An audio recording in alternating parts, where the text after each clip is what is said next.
ನಮಸ್ಕಾರ. Drawn and redrawn the making of India's internal boundaries ಸರಣಿಗೆ ಮತ್ತೊಮ್ಮೆ ಸ್ವಾಗತ. ನಮಸ್ಕಾರ. ನಾವು ಭಾರತದ ಆಂತರಿಕ ಗಡಿಗಳ ರಚನೆಯ ಇತಿಹಾಸದಲ್ಲಿ ಒಂದು ನಿಜಕ್ಕೂ ಬಹಳ ನಿರ್ಣಾಯಕ ಹಂತಕ್ಕೆ ಬಂದಿದ್ದೇವೆ ಅಂತ ಕಾಣುತ್ತೆ. ಹೌದು. ಇದು ಒಂದು ಟರ್ನಿಂಗ್ ಪಾಯಿಂಟ್ ಅಂತಾನೆ ಹೇಳ್ಬೋದು. ಇವತ್ತು ನಾವು ಮಾತಾಡಕ್ ಹೊರಟಿರೋದು ಜೂನ್ 3ನೇ ಯೋಜನೆ ಬಗ್ಗೆ. ಓ, ಜೂನ್ 3 ಪ್ಲಾನ್. ಇದನ್ನ ಬೇರೆ ಹೆಸರುಗಳಿಂದಲೂ ಕರೀತಾರಲ್ಲ? ಹೌದು. ಇದರ ಹಿಂದೆ ಇದ್ದ ವೈಸ್ರಾಯ್ ಲಾರ್ಡ್ ಮೌಂಟ್ ಬ್ಯಾಟನ್ ಹೆಸರಲ್ಲಿ ಮೌಂಟ್ ಬ್ಯಾಟನ್ ಯೋಜನೆ ಅಂತಾರೆ. ಆಮೇಲೆ ಆಕ್ಚುಲಿ ಇದರ ರೂವಾರಿ ಅಂತ ಹೇಳ್ಬೋದಾದ ವಿ.ಪಿ. ಮೆನನ್ ಅವರ ಕೊಡುಗೆಯಿಂದಾಗಿ ಮೆನನ್ ಯೋಜನೆ ಅಂತಾನೂ ಕೆಲವರು ಹೇಳ್ತಾರೆ. ಆದರೆ ಹೆಚ್ಚು ಚಾಲ್ತಿಯಲ್ಲಿರೋದು ಜೂನ್ 3ನೇ ಯೋಜನೆ ಅಥವಾ ಮೌಂಟ್ ಬ್ಯಾಟನ್ ಯೋಜನೆ. ಸರಿ, ಇದರ ಮಹತ್ವ ಏನು? ಕೇವಲ ಒಂದು ವಿಭಜನೆಯ ಬ್ಲೂಪ್ರಿಂಟ್ ಅಷ್ಟೇನಾ? ಇಲ್ಲ, ಅದಕ್ಕಿಂತ ಹೆಚ್ಚು. ಖಂಡಿತವಾಗಿಯೂ ಇದು ಅಧಿಕಾರ ಹೇಗೆ ಹಸ್ತಾಂತರ ಆಗಬೇಕು, ಅಂದರೆ ಬ್ರಿಟಿಷರಿಂದ ಭಾರತೀಯರ ಕೈಗೆ ಹೇಗೆ ಅಧಿಕಾರ ಬರಬೇಕು, ಮತ್ತು ಮುಖ್ಯವಾಗಿ ಸ್ವತಂತ್ರ ಭಾರತ ಹಾಗೂ ಪಾಕಿಸ್ತಾನ ಅನ್ನೋ 2 ಡೊಮಿನಿಯನ್ಗಳ ರಚನೆ ಹೇಗೆ ಆಗಬೇಕು ಅನ್ನೋದನ್ನ ಸ್ಪಷ್ಟವಾಗಿ ಹೇಳಿದ ಪ್ಲಾನ್ ಇದು. ಆದರೆ ಅಷ್ಟೇ ಇಂಪಾರ್ಟೆಂಟ್ ಪಾಯಿಂಟ್ ಏನಂದ್ರೆ ರಾಜಪ್ರಭುತ್ವದ ರಾಜ್ಯಗಳ ವಿಷಯದಲ್ಲಿ ಹಿಂದಿನ ಕ್ಯಾಬಿನೆಟ್ ಮಿಷನ್ ಪ್ಲಾನ್ನಲ್ಲಿದ್ದ ಒಂದು ಅಂಶವನ್ನ, ಅಂದರೆ ಬ್ರಿಟಿಷರ ಪರಮಾಧಿಕಾರ ಪ್ಯಾರಮೌಂಟ್ ಅಂತಾರಲ್ಲ, ಅದು ಕೊನೆಗೊಳ್ಳುತ್ತೆ ಅನ್ನೋದನ್ನ ಅದು ಹಾಗೇ ಉಳಿಸ್ಕೊಂಡಿತ್ತು. ಓಕೆ, ಅಂದ್ರೆ ರಾಜ್ಯಗಳಿಗೆ ತಾಂತ್ರಿಕವಾಗಿ ಸ್ವಾತಂತ್ರ್ಯ ಸಿಕ್ಕ ಹಾಗಾಯಿತು. ಹೌದು, ಪೇಪರ್ ಮೇಲೆ ಅವು ಸ್ವತಂತ್ರ, ಆದರೆ ಅವುಗಳ ಮುಂದಿನ ಸ್ಥಿತಿ ಏನು ಅನ್ನೋದು ಒಂದು ದೊಡ್ಡ ಪ್ರಶ್ನಾರ್ಥಕ ಚಿಹ್ನೆಯಾಗಿ ಉಳಿದುಬಿಡ್ತು. ಅನಿಶ್ಚಿತತೆ. ಹಾಗಾದ್ರೆ ಇವತ್ತಿನ ನಮ್ಮ ಈ ಚರ್ಚೆಯಲ್ಲಿ ಈ ಯೋಜನೆಯ ಹಿನ್ನೆಲೆ ಏನು, ಇದರ ಒಳಗಿನ ಡೀಟೇಲ್ಸ್ ಏನು, ಇದಕ್ಕೆ ಬೇರೆ ಬೇರೆ ಕಡೆಯಿಂದ ಬಂದ ಪ್ರತಿಕ್ರಿಯೆಗಳು ಹೇಗಿದ್ವೋ, ಮತ್ತೆ ಮುಖ್ಯವಾಗಿ ರಾಜಪ್ರಭುತ್ವದ ರಾಜ್ಯಗಳ ಮೇಲೆ ಇದರ ತಕ್ಷಣದ ಪರಿಣಾಮ ಏನಾಯ್ತು ಅಂತ ಅರ್ಥ ಮಾಡ್ಕೊಳ್ಳಕ್ಕೆ ಪ್ರಯತ್ನಿಸೋಣ. ಖಂಡಿತ. ಈ ಜೂನ್ 3ನೇ ಯೋಜನೆ ಬರೋಕ್ ಮುಂಚೆ ಏನೇನಾಯ್ತು ಅಂತ ಶುರು ಮಾಡೋಣ ಅಲ್ವಾ? ಸೆಕೆಂಡ್ ವರ್ಲ್ಡ್ ವಾರ್ ನಂತರ ಬ್ರಿಟಿಷರು ಭಾರತ ಬಿಡೋದು ಗ್ಯಾರಂಟಿಯಾಗಿತ್ತಲ್ಲ? ಖಂಡಿತವಾಗಿ. ಯುದ್ಧದ ನಂತರ ಪರಿಸ್ಥಿತಿ ಪೂರ್ತಿ ಬದಲಾಗಿತ್ತು. ಬ್ರಿಟನ್ ಆರ್ಥಿಕವಾಗಿ ಸ್ವಲ್ಪ ಕುಗ್ಗಿತ್ತು, ಅಂತಾರಾಷ್ಟ್ರೀಯ ಒತ್ತಡ ಇತ್ತು, ಭಾರತದಲ್ಲಂತೂ ಸ್ವಾತಂತ್ರ್ಯ ಚಳುವಳಿ ತೀವ್ರವಾಗಿತ್ತು. ಸೊ ಅಧಿಕಾರ ಹಸ್ತಾಂತರ ಮಾಡಲೇಬೇಕಾದ ಅನಿವಾರ್ಯತೆ ಅವರಿಗಿತ್ತು. ಪ್ರಧಾನಿ ಆಟ್ಲಿ ಅವರ ಘೋಷಣೆ ಕೂಡ ಬಂದಿತ್ತು. ಹೌದು, ಜೂನ್ 1948ರ ಒಳಗೆ ನಾವು ಅಧಿಕಾರ ಹಸ್ತಾಂತರಿಸ್ತೇವೆ ಅಂತ ಆಟ್ಲಿ ಘೋಷಣೆ ಮಾಡಿದ್ರು. ಈ ಹಿನ್ನೆಲೆಯಲ್ಲಿ ಒಂದು ಒಪ್ಪಿತ ಸೂತ್ರ ಕಂಡುಹಿಡಿಯೋಕೆ ಮಾರ್ಚ್ 1946ರಲ್ಲಿ ಕ್ಯಾಬಿನೆಟ್ ಮಿಷನ್ ಬಂತು. ಈ ಕ್ಯಾಬಿನೆಟ್ ಮಿಷನ್ ಪ್ರಸ್ತಾಪ ಹೇಗಿತ್ತು? ಇವರು ಭಾರತ ವಿಭಜನೆಗೆ ಒಪ್ಪಿದ್ರಾ ಅಥವಾ ಅಖಂಡ ಭಾರತದ ಪರವಾಗಿದ್ರಾ? ಇದು ತುಂಬಾ ಇಂಟ್ರೆಸ್ಟಿಂಗ್.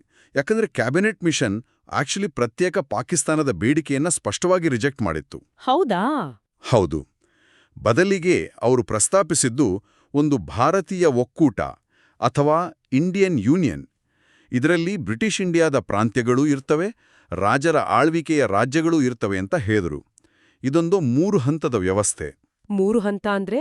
ಅಂದ್ರೆ ಸೆಂಟರ್ನಲ್ಲಿ ಒಂದು ಒಕ್ಕೂಟ ಸರ್ಕಾರ ಇರುತ್ತೆ, ಆದರೆ ಅದರ ಅಧಿಕಾರ ಬಹಳ ಸೀಮಿತ. ಕೇವಲ ವಿದೇಶಾಂಗ ವ್ಯವಹಾರ, ರಕ್ಷಣೆ ಮತ್ತೆ ಕಮ್ಯುನಿಕೇಷನ್ಸ್ ಇಷ್ಟು ಮಾತ್ರ. ಉಳಿದ ಎಲ್ಲ ಅಧಿಕಾರಗಳು, ರೆಸಿಡ್ಯೂರಿ ಪವರ್ಸ್ ಕೂಡ ಪ್ರಾಂತ್ಯಗಳಿಗೆ ಸೇರಿದ್ದು. ಓ, ಬಹಳ ವೀಕ್ ಸೆಂಟರ್ ಇದ್ದ ಹಾಗೆ. ಹೌದು, ಒಂದು ರೀತಿ ತುಂಬಾನೇ ಸಡಿಲವಾದ ಒಕ್ಕೂಟ ವ್ಯವಸ್ಥೆ. ಆಮೇಲೆ ಪ್ರಾಂತ್ಯಗಳು ಬೇಕಾದ್ರೆ ತಮ್ಮದೇ ಆದ ಗುಂಪುಗಳನ್ನು ಪ್ರೊವಿನ್ಷಿಯಲ್ ಗ್ರೂಪಿಂಗ್ಸ್ ರಚಿಸಿಕೊಳ್ಬಹುದು ಅಂತಾನೂ ಹೇಳಿದ್ರು. ಅದು ಐಚ್ಛಿಕವಾಗಿತ್ತು. ಇಲ್ಲಿ ರಾಜರ ರಾಜ್ಯಗಳ ಪಾತ್ರ ಏನು? ಪ್ಯಾರಮೌನ್ಸಿ ಬಗ್ಗೆ ಹೇಳಿದ್ರಿ, ಅದನ್ನ ಸ್ವಲ್ಪ ವಿವರಿಸ್ತೀರಾ? ಅದೇ ಅತಿ ಮುಖ್ಯವಾದ ಪಾಯಿಂಟ್. ಅವರ ಮೇ 12, 1946ರ ಒಂದು ಮೆಮೊರಾಂಡಮ್ ಪ್ರಕಾರ ಯಾವಾಗ ಬ್ರಿಟನ್ ಭಾರತವನ್ನು ಬಿಟ್ಟು ಹೋಗುತ್ತೋ ಆಗ ಈ ರಾಜರ ರಾಜ್ಯಗಳ ಮೇಲೆ ಬ್ರಿಟಿಷರಿಗಿದ್ದ ಪರಮಾಧಿಕಾರ, ಅಂದ್ರೆ ಅವರ ಸುಪ್ರೀಂ ಪೊಲಿಟಿಕಲ್ ಕಂಟ್ರೋಲ್, ಅದು ಕೂಡ ಮುಗಿದು ಹೋಗುತ್ತೆ, ಲ್ಯಾಪ್ಸ್ ಆಗುತ್ತೆ. ಅಂದ್ರೆ ಆ ರಾಜ್ಯಗಳು ಬ್ರಿಟಿಷರ ಜೊತೆ ಮಾಡ್ಕೊಂಡಿದ್ದ ಎಲ್ಲಾ ಹಳೆ ಒಪ್ಪಂದಗಳಿಂದ ಫ್ರೀ ಆಗ್ತವೆ, ತಮ್ಮ ಭವಿಷ್ಯವನ್ನ ತಾವೇ ನಿರ್ಧರಿಸ್ಕೊಳ್ಳೋಕೆ ಸ್ವತಂತ್ರವಾಗಿರ್ತವೆ. ಇದೇ ಅಂಶವನ್ನ ಆಮೇಲೆ ಜೂನ್ 3ನೇ ಪ್ಲಾನ್ನಲ್ಲೂ ರಿಪೀಟ್ ಮಾಡಿದ್ರು. ಇದು ವಿಚಿತ್ರ ಅಲ್ವಾ? ಒಂದ್ ಕಡೆ ವಿಭಜನೆ ಬೇಡ ಅಂತಾರೆ, ಇನ್ನೊಂದ್ ಕಡೆ 100 ರಾಜ್ಯಗಳು ಸಪ್ರೇಟ್ ಆಗೋ ಸಾಧ್ಯತೆ ಕೊಡ್ತಾರೆ. ಆದ್ರೆ ಈ ಪ್ಲಾನ್ ಫೇಲ್ ಆಯ್ತಲ್ಲ, ಯಾಕೆ? ಕಾಂಗ್ರೆಸ್ನಿಂದ ಮಾತ್ರನಾ? ಮುಖ್ಯವಾಗಿ ಕಾಂಗ್ರೆಸ್ ಮತ್ತು ಮುಸ್ಲಿಂ ಲೀಗ್ ನಡುವಿನ ಅಪನಂಬಿಕೆ ಮತ್ತು ಭಿನ್ನಾಭಿಪ್ರಾಯಗಳು ಕಾರಣವಾದವು. ಸಂವಿಧಾನ ಸಭೆಗೆ ಈ ಯೋಜನೆಯನ್ನ ಬದಲಾಯಿಸುವ ಪೂರ್ತಿ ಅಧಿಕಾರ ಇರುತ್ತೆ ಅನ್ನೋ ಕಾಂಗ್ರೆಸ್ನ ವಾದ ಲೀಗ್ಗೆ ಸರಿ ಹೋಗ್ಲಿಲ್ಲ.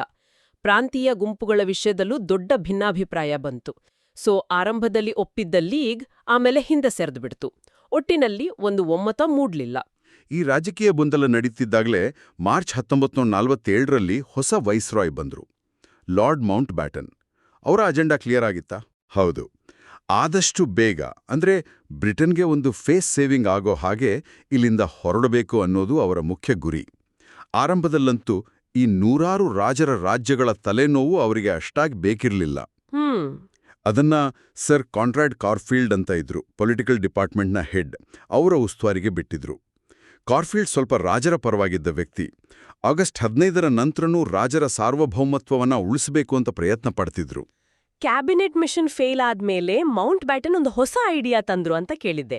ಅದೇನಾ ಪ್ಲಾನ್ ಬಾಲ್ಕನ್? ಅದೇನಾಗಿತ್ತು? ಹೌದು. ಮೇ 1947ರಲ್ಲಿ ಈ ಪ್ಲಾನ್ ಬಾಲ್ಕನ್ ಅಥವಾ ಡಿಕಿ ಬರ್ಡ್ ಪ್ಲಾನ್ ಅಂತನೂ ಹೇಳ್ತಾರೆ, ಅದು ಬಂತು. ಇದರ ಐಡಿಯಾ ಏನಂದ್ರೆ, ಅಧಿಕಾರವನ್ನ 1 ಅಥವಾ 2 ಸೆಂಟರ್ಗೆ ಕೊಡೋ ಬದಲು ಬ್ರಿಟಿಷ್ ಇಂಡಿಯಾದಲ್ಲಿದ್ದ 11 ಪ್ರಾಂತ್ಯಗಳಿಗೂ ಸಪರೇಟಾಗಿ ಕೊಡ್ಬಿಡೋದು. ಅಯ್ಯೋ, ಪ್ರತಿಯೊಂದು ಪ್ರಾಂತ್ಯಕ್ಕೂ? ಹೌದು. ಪಂಜಾಬ್ ಮತ್ತೆ ಬಂಗಾಳಕ್ಕೆ ಬೇಕಾದ್ರೆ ವಿಭಜನೆ ಮಾಡ್ಕೊಳ್ಳೋ ಆಯ್ಕೆ ಇತ್ತು. ರಾಜರ ರಾಜ್ಯಗಳು ಅವು ಪೂರ್ತಿ ಸ್ವತಂತ್ರ ಆಗ್ತಿದ್ವು. ಆಮೇಲೆ ಬೇಕಾದ್ರೆ ಯಾವ ಪ್ರಾಂತೀಯ ಗುಂಪಿನ ಜೊತೆ ಸೇರಬೇಕು ಅಂತ ಮಾತಾಡ್ಬೋದಿತ್ತು. ಇದು ಕೇಳೋಕೆನೆ ಡೇಂಜರಸ್ ಆಗಿದೆ. ಭಾರತ ಅಕ್ಷರಶಃ ನೂರಾರು ತುಂಡುಗಳಾಗ್ತಿತ್ತಲ್ಲ ಆಗ? ಅದೇ, ಅದಕ್ಕೆ ಬ್ಯಾಲ್ಕನೈಸೇಷನ್ ಅಂತಾರಲ್ಲ, ಆ ಅಪಾಯ ಇತ್ತು. ಭಾರತ ಉಪಖಂಡ ಪೂರ್ತಿ ಸಣ್ಣ ಸಣ್ಣ ಸ್ವತಂತ್ರ ರಾಜ್ಯಗಳ ಒಂದು ಪ್ಯಾಚ್ ವರ್ಕ್ ಆಗಿ ಹೋಗೋ ಸಾಧ್ಯತೆ ಇತ್ತು. ನೆಹರು ಅವರಿಗೆ ಈ ಪ್ಲಾನ್ ಗೊತ್ತಾದ ತಕ್ಷಣ ಅವರು ಕೆಂಡಾಮಂಡಲವಾದ್ರು. ಇದು ವಿಘಟನೆ, ಸಂಘರ್ಷ ಮತ್ತು ಅವ್ಯವಸ್ಥೆಯ ಚಿತ್ರಣ. A picture of fragmentation, conflict and chaos. Congress ಇದನ್ನ ಯಾವತ್ತೂ ಒಪ್ಪಲ್ಲ ಅಂತ ಖಡಾಖಂಡಿತವಾಗಿ ಹೇಳಿದ್ರು. ಇಲ್ಲೇ ವಿ.ಪಿ. ಮೆನನ್ ಅವರ ಎಂಟ್ರಿ ಆಗತ್ತಲ್ವಾ? ಎಕ್ಸಾಕ್ಟ್ಲಿ. ವಿ.ಪಿ. ಮೆನನ್ ಆಗ ಮೌಂಟ್ ಬ್ಯಾಟನ್ ಅವರ ಸಾಂವಿಧಾನಿಕ ಸಲಹೆಗಾರರು. ಅವರು ಕೂಡ ಈ ಪ್ಲಾನ್ ಬಾಲ್ಕನ್ ಅನ್ನ ಯೋಚಿಸಲಾಗದ ಯೋಜನೆ ಅಂತ ಸ್ಟ್ರೈಟ್ ಆಗಿ ಹೇಳಿದ್ರು. ಇದು ದೇಶವನ್ನ ವಿಭಜಿಸಿ ಏಕತೆ ಅನ್ನೋದೇ ಇರಲ್ಲ, ಖಂಡಿತ ಗಲಾಟೆ, ಅಂತರ್ಯುದ್ಧಕ್ಕೆ ದಾರಿ ಮಾಡುತ್ತೆ ಅಂತ ಮೌಂಟ್ ಬ್ಯಾಟನ್ಗೆ ಎಚ್ಚರಿಕೆ ಕೊಟ್ರು. ಓ, ಈ ವಿರೋಧದಿಂದನೇ ಮೌಂಟ್ ಬ್ಯಾಟನ್ಗೆ ಆಘಾತ ಆಗಿರಬೇಕು. ಖಂಡಿತ. ನೆಹರು ಅವರ ಕೋಪ, ಮೆನನ್ ಅವರ ತರ್ಕಬದ್ಧವಾದ ವಿಶ್ಲೇಷಣೆ, ಇದರಿಂದ ಮೌಂಟ್ ಬ್ಯಾಟನ್ಗೆ ಶಾಕ್ ಆಯಿತು. ಅವರು ತಕ್ಷಣ ಪ್ಲಾನ್ ಬಾಲ್ಕನ್ನ ಕೈಬಿಟ್ರು. ಒಂದು ಪರ್ಯಾಯ ಬೇಕು ಅಂತ ವಿ.ಪಿ. ಮೆನನ್ ಅವರನ್ನೇ ಕೇಳಿದ್ರು. ಮೆನನ್ ಅವರ ಹತ್ರ ರೆಡಿ ಇತ್ತಾ ಪ್ಲಾನ್? ಆಕ್ಚುಲಿ ಮೆನನ್ ಅವರ ಮನಸ್ಸಲ್ಲಿ ಒಂದು ಪರ್ಯಾಯದ ನೀಲನಕ್ಷೆ ಮೊದಲೇ ಇತ್ತು. ಅವರು 1942ರಲ್ಲೇ ಲಾರ್ಡ್ ಲಿನ್ಲಿತ್ಗೋಗೆ ಒಂದು ಮಧ್ಯಂತರ ಸರ್ಕಾರದ ಬಗ್ಗೆ ಪ್ರಸ್ತಾಪ ಮಾಡಿದ್ರು. ಅದನ್ನೇ ಸ್ವಲ್ಪ ಬದಲಾಯಿಸಿ ಈಗಿನ ಪರಿಸ್ಥಿತಿಗೆ ಅಳವಡಿಸಿದ್ರು. ಅವರ ಐಡಿಯಾ ಏನಿತ್ತು? ಪ್ಲಾನ್ ಬಾಲ್ಕನ್ಗಿಂತ ಹೇಗೆ ಬೇರೆ ಇತ್ತು? ಮೆನನ್ ಅವರ ವಾದ ಸಿಂಪಲ್ ಆಗಿತ್ತು. ಈಗಿನ ಪರಿಸ್ಥಿತಿಯಲ್ಲಿ ವಿಭಜನೆ ಅನಿವಾರ್ಯ. ಆದರೆ ಅಧಿಕಾರವನ್ನ ಪ್ರಾಂತ್ಯಗಳಿಗೆ ಹಂಚೋ ಬದಲು ಡೊಮಿನಿಯನ್ ಸ್ಟೇಟಸ್ ಆಧಾರದ ಮೇಲೆ 2 ಕೇಂದ್ರ ಸರ್ಕಾರಗಳಿಗೆ ಹಸ್ತಾಂತರಿಸಬೇಕು. ಅಂದ್ರೆ ಇಂಡಿಯಾ ಮತ್ತೆ ಪಾಕಿಸ್ತಾನ್.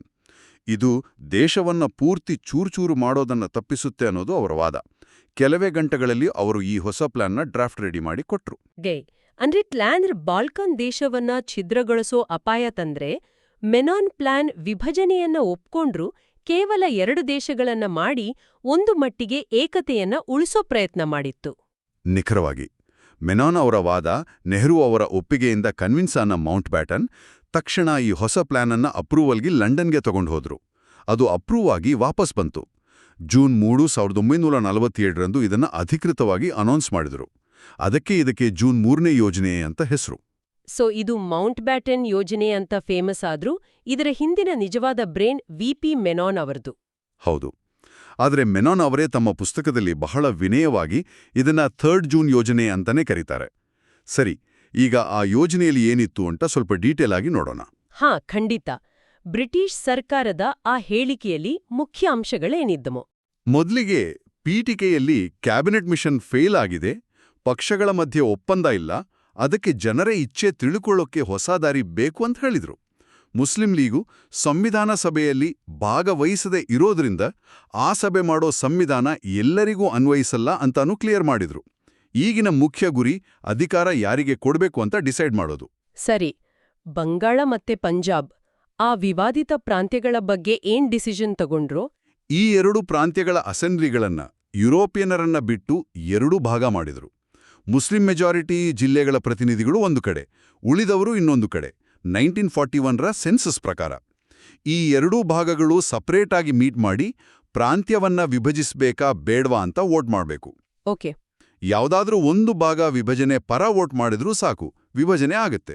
ಆಮೇಲೆ ವಿಭಜನೆ ಆದ್ಮೇಲೆ ಪ್ರತಿ ಭಾಗ ತಾನು ಈಗಿರೋ ಕಾನ್ಸ್ಟಿಟ್ಯೂಯೆಂಟ್ ಅಸೆಂಬ್ಲಿಗೆ ಸೇರ್ಬೇಕಾ ಅಥವಾ ಹೊಸದಾಗಿ ಶುರುವಾಗೋ ಅಸೆಂಬ್ಲಿಗೆ ಸೇರ್ಬೇಕಾ ಅಂತ ನಿರ್ಧರಿಸಬೇಕು. ವಿಭಜನೆ ಅಂತೂ ಗ್ಯಾರಂಟಿ ಆದ ಹಾಗಾಯ್ತು. ಗಡಿಗಳನ್ನ ಯಾರು ಗುರ್ತಿಸೋದು? ವಿಭಜನೆ ನಿರ್ಧಾರ ಆದ್ಮೇಲೆ ಗವರ್ನರ್ ಜನರಲ್ ಬೌಂಡ್ರಿ ಕಮಿಷನ್ಗಳನ್ನ ನೇಮಿಸಬೇಕಿತ್ತು. ಅವರು ಮುಸ್ಲಿಂ ಮತ್ತೆ ನಾನ್ ಮುಸ್ಲಿಂ ಮೆಜಾರಿಟಿ ಏರಿಯಾಗಳನ್ನ ಗುರುತಿಸಿ ಬೌಂಡ್ರಿ ಲೈನ್ ಹಾಕಬೇಕು. ಜೊತೆಗೆ ಇತರ ಅಂಶಗಳನ್ನ ಅದರ್ ಫ್ಯಾಕ್ಟರ್ಸ್ ಕೂಡ ಪರಿಗಣಿಸಬೇಕು ಅಂತ ಒಂದು ಕ್ಲಾಸ್ ಇತ್ತು. ಇತರ ಅಂಶಗಳು ಅಂದ್ರೆ ಏನು ಅಂತ ಕ್ಲಾರಿಟಿ ಇರ್ಲಿಲ್ಲ ಅಲ್ವಾ? ಅದು ಆಮೇಲೆ ಬಹಳಷ್ಟು ಕಾಂಟ್ರವರ್ಸಿಗೆ ಕಾರಣವಾಯಿತು.